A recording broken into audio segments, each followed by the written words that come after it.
Café Central. Aqui, o café é servido com sabor e informação. Café Central.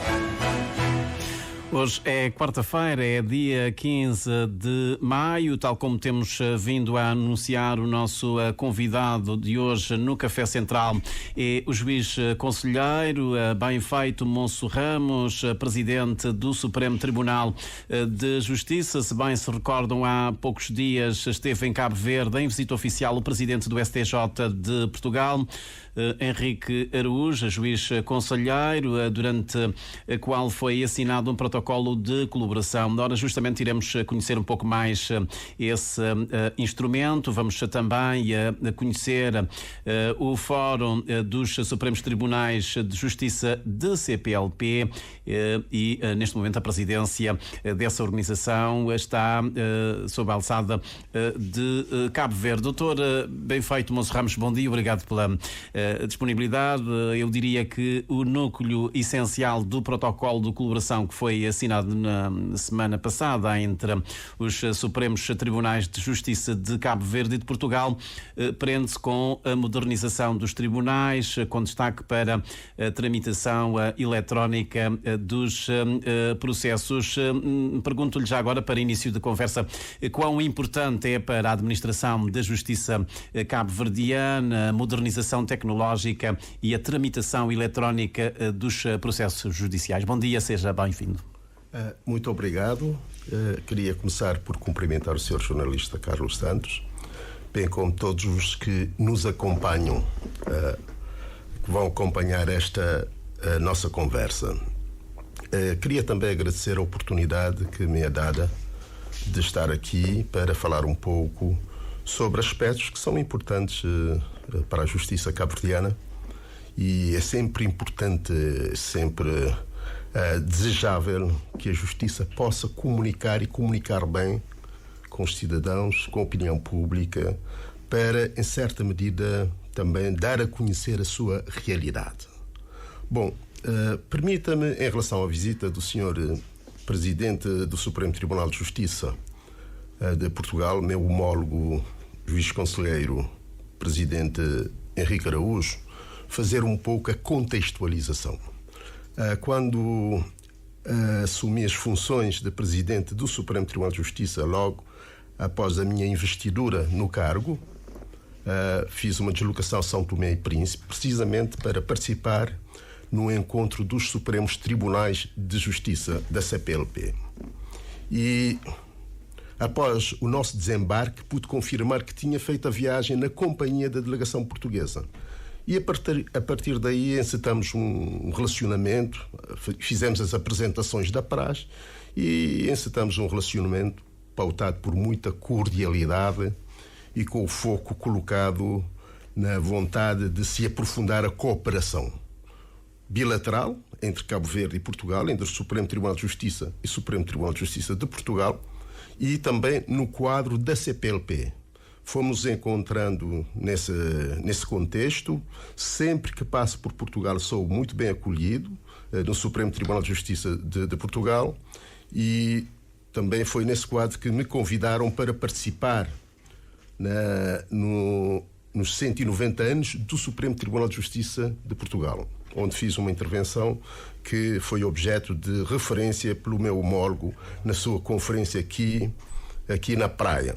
Portanto, esse convite, o convite para ele visitar Cabo Verde, vem na sequência de um relacionamento que tem vindo a existir, tem vindo a ser aprofundado, e Cabo Verde fez a proposta, que foi muito bem acolhida, de, durante a visita, se assinar um protocolo de cooperação. O protocolo visa essencialmente verter para um instrumento jurídico os termos dessa cooperação e, sobretudo, assegurar a continuidade da cooperação para lá dos mandatos dos titulares circunstanciais. Da parte de Cabo Verde, o nosso interesse nessa aproximação com Portugal tem a ver com aquilo que temos por uma experiência muito positiva de Portugal no domínio da informatização dos tribunais e da tramitação eletrónica dos processos, o que permitiu ganhos substanciais na eficiência da justiça. Portugal conseguiu, num horizonte de mais ou menos de 10 anos, reduzir para metade o tempo da pendência dos processos nas áreas cíveis, comercial e criminal. Portanto, é uma média que está dentro dos parâmetros da União Europeia. A nível da União Europeia, existe uma comissão da avaliação da eficiência da justiça. Portanto, é uma experiência que pode ser muito útil para Cabo Verde. Extremamente útil. Não muito útil, é mesmo extremamente útil para Cabo Verde. Porque nós, neste momento, como eu tenho estado a assinalar, como eu tenho estado a sublinhar, o objetivo principal, a prioridade principal para a justiça de Cabo Verde é a eficiência. Portanto, nós temos um Estado de Direito, temos uma Constituição moderna que assegura as garantias fundamentais dos cidadãos quanto ao acesso à justiça, quanto aos seus respeitos, quanto ao respeito pelo seu estatuto nos tribunais. Mas temos que preocupar também com a eficiência e eficácia da justiça. Nesse aspecto, a experiência portuguesa pode nos ser verdadeiramente muito útil. Já agora, Dr. Benfeito Moço Ramos, o facto de a gestão técnica do sistema de informatização da justiça, portanto a lei já foi aprovada por unanimidade no Parlamento, dizia, o facto deste sistema não estar sob a alçada do Conselho Superior da Magistratura Judicial, isso não pode suscitar aqui algumas dúvidas quanto à transparência, digamos, da parte da tramitação dos processos, ou isso não cria, digamos, nenhum ruído?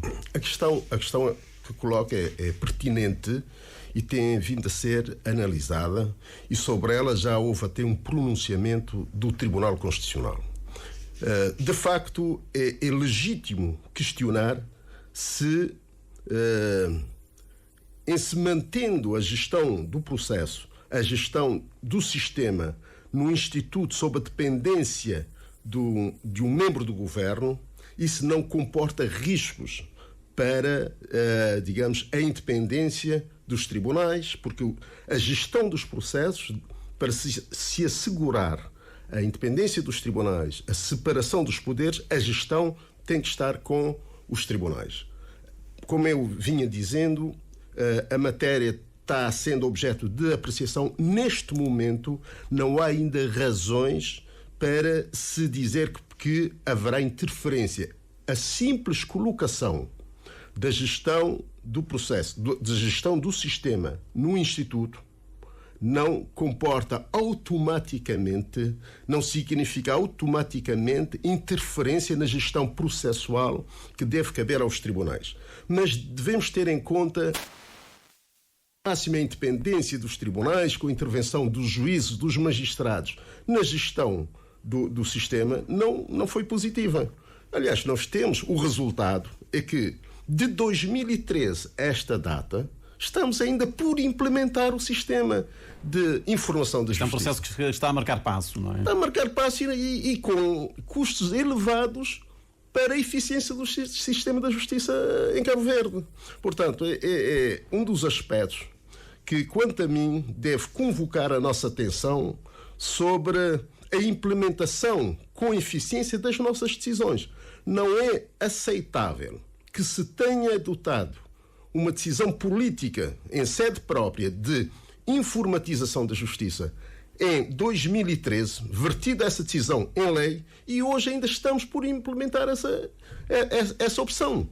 Daí que eu compreendo perfeitamente a opção atual de se tentar conciliar a independência do Poder Judicial. E isso será assegurada, será com certeza, através de um sistema de supervisão. O Tribunal Constitucional já deu indicações nesse sentido.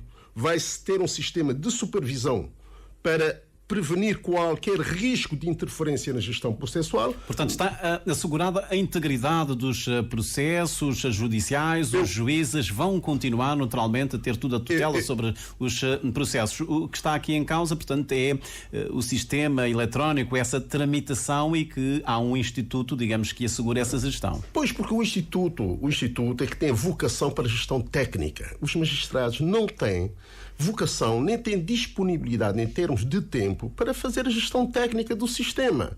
Agora, haverá um sistema, um quadro de supervisão. Mas isso não pode pôr em causa o segredo de justiça, porque há terceiros que vão ter contacto com os processos. Olha, o segredo de justiça vincula todos os que têm acesso ao processo. O facto de ter acesso ao processo é como os oficiais de justiça.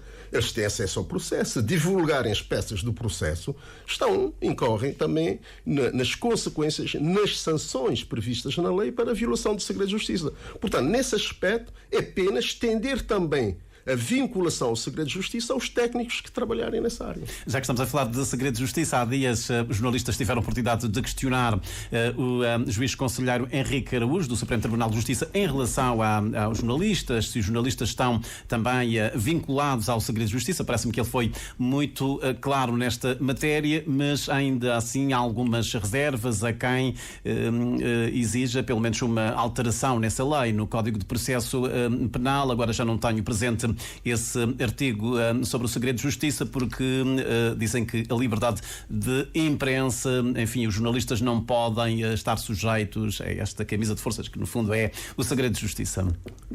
Eu compreendo, sobretudo. Tem a mesma posição ou tem uma leitura diferente? Não, é um tema que tem sido recorrente entre nós, questionar se os jornalistas estão ou não vinculados ao segredo de justiça. Mas pode também servir para silenciar jornalistas. Aliás, temos processos judiciais neste momento sobre que envolvem 3 jornalistas. Eu penso que nós temos que distinguir 2 planos. Um plano, primeiro, é saber qual é o direito que existe, o que é que diz a lei neste momento, e outro plano é aquilo que nós desejamos que a lei venha dizer. Eu pude presenciar, porque foi na sede do Supremo que o meu homólogo foi confrontado com essa questão.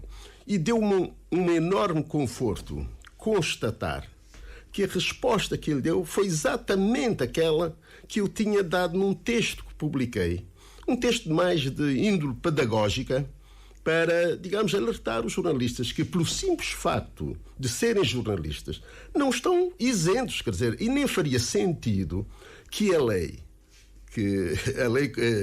concedesse uma isenção a uma categoria profissional por simples facto de pertencer a essa categoria profissional.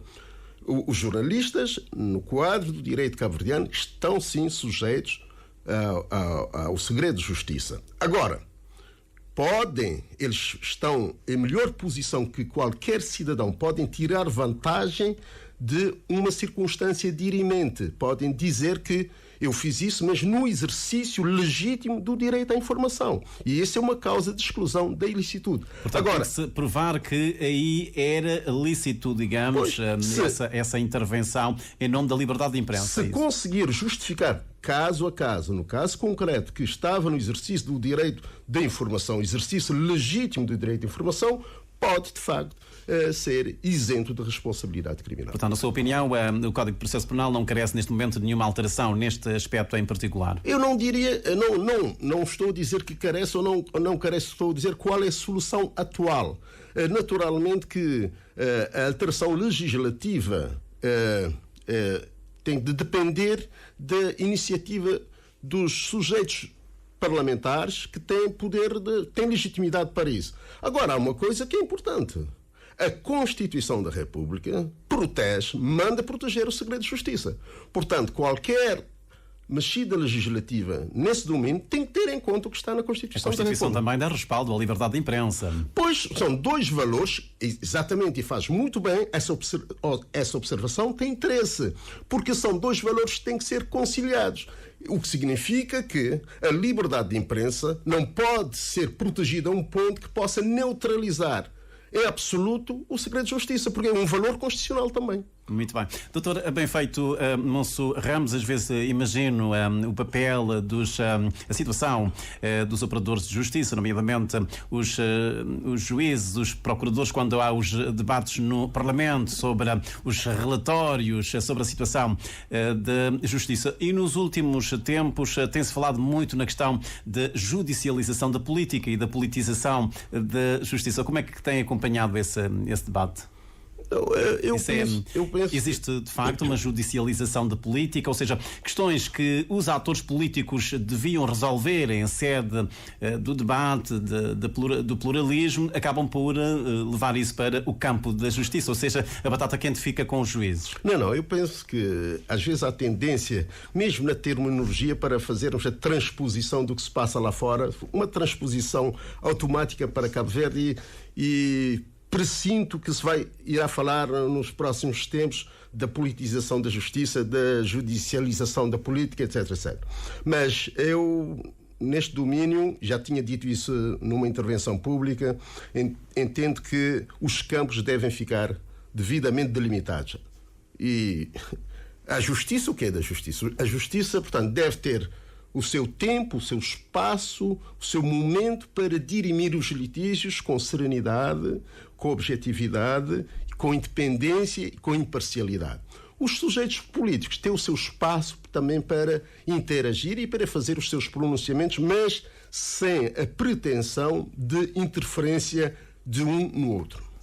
Volta e meia nós ouvimos alguns segmentos de sociedade cabo-verdiana, os atores políticos, mas também alguns agentes, operadores da justiça questionarem a qualidade da justiça. Há uma degradação da justiça, a justiça está em crise, naturalmente, como Presidente do Supremo Tribunal de Justiça não comunga dessa leitura. Não. Primeiro, eu como Presidente do Supremo Tribunal de Justiça, como alguém que exerce função de liderança na justiça, eu penso que nós devemos ter uma postura de humildade. É importante. Nós não podemos ficar indiferentes ao julgamento, à opinião dos cidadãos em relação ao funcionamento da justiça. E não seria sério da minha parte dizer que tudo vai bem na justiça. A justiça demanda aprimoramentos e mesmo demanda reformas em alguns setores. Portanto, eu normalmente... Como o senhor dizia no seu discurso na abertura do ano judicial 2023-2024, deem os meios à justiça que os resultados hão de aparecer. Exatamente. Eu acho que sim. Eu tenho, salvo falsa imodéstia, tenho a impressão,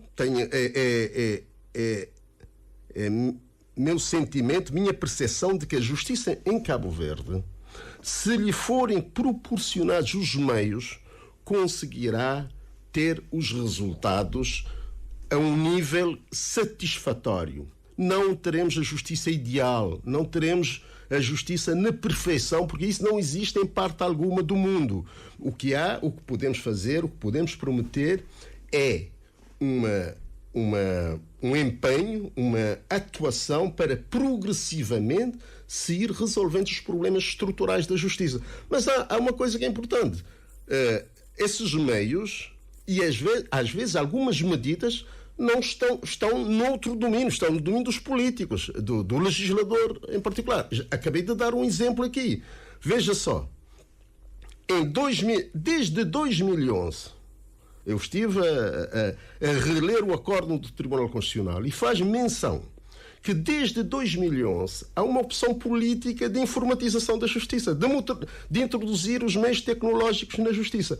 Estamos em 2024 e isso não está implementado ainda. Isso não é problema da magistratura. Aqui não está em causa o autogoverno das magistraturas. Não tem nada a ver com isso. Tem a ver com, digamos, há uma decalagem, há uma diferença, mesmo no tempo, entre as nossas opções fundamentais e a sua implementação. E isso releva do campo político e não da magistratura. Eu acho que cada um deve assumir as suas responsabilidades. Há responsabilidades que devem ser assacadas ao interior do sistema judicial, aos magistrados, à performance ou à deficiente performance dos magistrados. É certo, temos que ter humildade para aceitar isso, mas há responsabilidades outras pela situação da justiça que devem ser assacadas a outros sujeitos. Por exemplo, eu acho que, neste momento, o déficit de eficiência, de eficácia que se assiste na justiça cabo-verdiana tem um pouco a ver com o sistema, por exemplo, de recursos. Em Cabo Verde, nas reformas legislativas, temos estado a privilegiar, sobretudo, as garantias processuais. Portanto, há um excesso de garantias, do seu ponto de vista. Há um excesso de garantias. Eu não tenho dúvidas em dizer isso e, portanto, sei que esta afirmação vai ser passível de crítica, legítimas, de observações, mas, para mim, há um excesso de garantias no sistema judicial cabo-verdiano, na administração da justiça cabo-verdiana, que permite aos que têm meios suficientes protelar indefinidamente a tramitação dos processos. Veja que, neste momento, nós, em 1992, nós tínhamos, quando aprovamos a Constituição, tínhamos apenas 2 níveis na administração da justiça. A primeira instância e o Supremo. De 92 até aqui, neste momento, temos 4 níveis. Temos a primeira instância, temos o Tribunal da Relação, temos o Supremo e temos o Tribunal Constitucional. Ora, permitir a alguém percorrer todas essas instâncias é permitir-lhe também protelar indefinidamente a execução das decisões. Porque não vale a pena a justiça proferir decisões se essas decisões não podem ser executadas tempestivamente. Ora, quando se dá a oportunidade a um arguido, particularmente aos arguidos que têm meios financeiros para isso, para exaurirem todas as instâncias de recurso, é evidente que ele tem nas suas mãos impedir a execução das decisões. E esse é um problema. Eu penso que já se conseguiu um progresso com a última reforma processual introduzida em Cabo Verde. Foi introduzido aquilo que se chama a dupla conforme, isto é, neste momento você é condenado, um arguido é condenado numa pena que vai até 8 anos de prisão. Condenado na primeira instância, ele recorre para o Tribunal da Relação.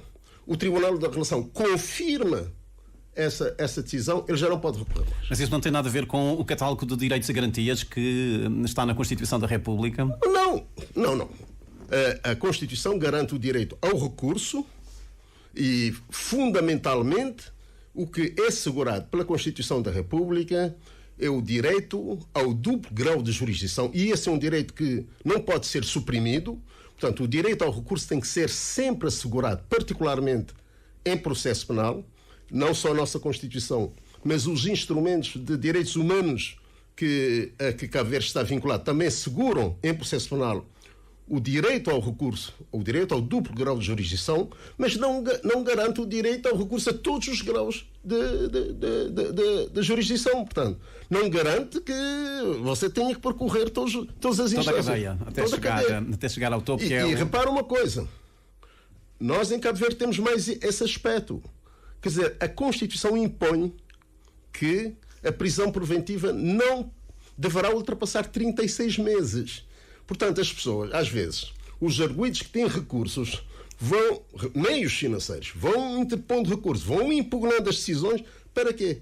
Para provocar, a expiração do prazo da prisão preventiva, a sua soltura e, eventualmente, a sua fuga. Então temos pouco tempo, falamos do tribunal da CDO, aliás já foi juiz conselheiro nesse tribunal, cerca de 30%, apenas 30% dos acórdãos desse tribunal é aplicado pelos Estados-membros. Há alguma explicação para isso? No caso de Cabo Verde, por exemplo, o país ratificou o protocolo, entrou, digamos, no nosso ordenamento jurídico ou não? Não. Por acaso eu tenho estado a participar, para além da minha experiência pessoal como juiz do Tribunal da CDAO, eu tenho estado neste momento a participar de reuniões do Conselho Judicial da CEDEAO, precisamente para analisar essa questão.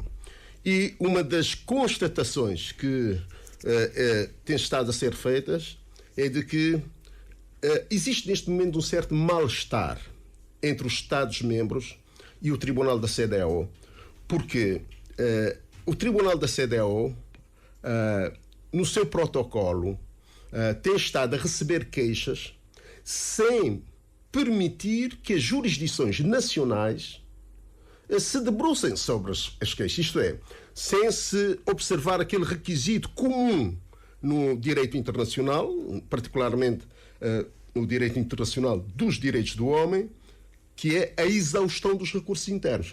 Quer dizer, um cidadão não pode, perante um litígio aqui em Cabo Verde, não deve, em princípio, não deveria, em princípio, ir diretamente para o Tribunal da CEDEAO. Deveria, primeiro, colocar a questão perante os tribunais nacionais e, caso a decisão dos tribunais nacionais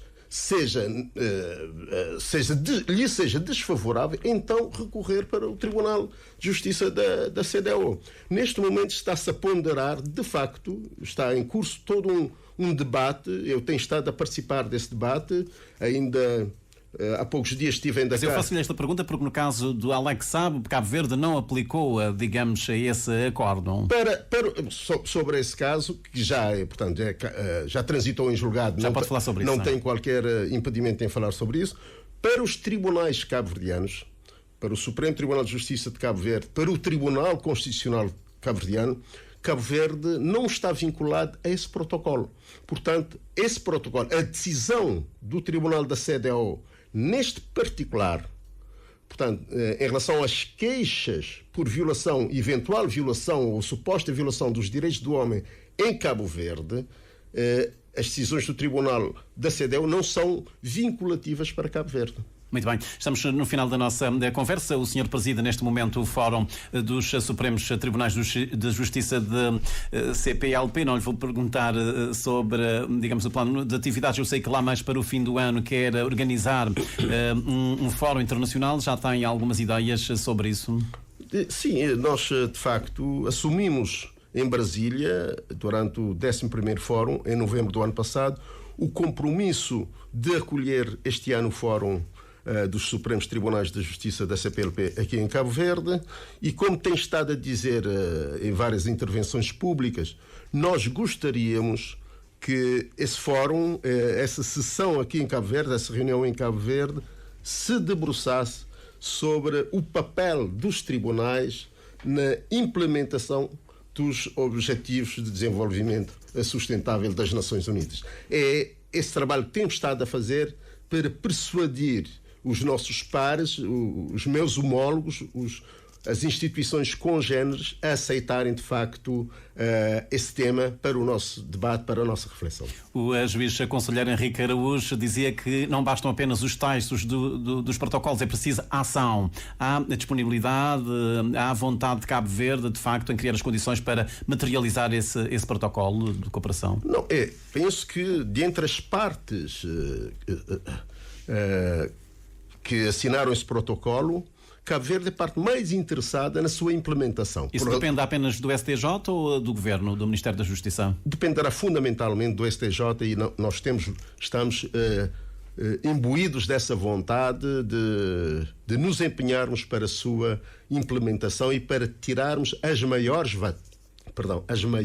vantagens desse protocolo. Doutora, bem feito. Monso Ramos, Presidente do Supremo Tribunal de Justiça de Cabo Verde, obrigado por ter aceitado o nosso convite, por estar aqui connosco ao longo desta meia hora. O tempo passou a correr e queríamos naturalmente ter tido mais tempo, porque há muitas questões relativas às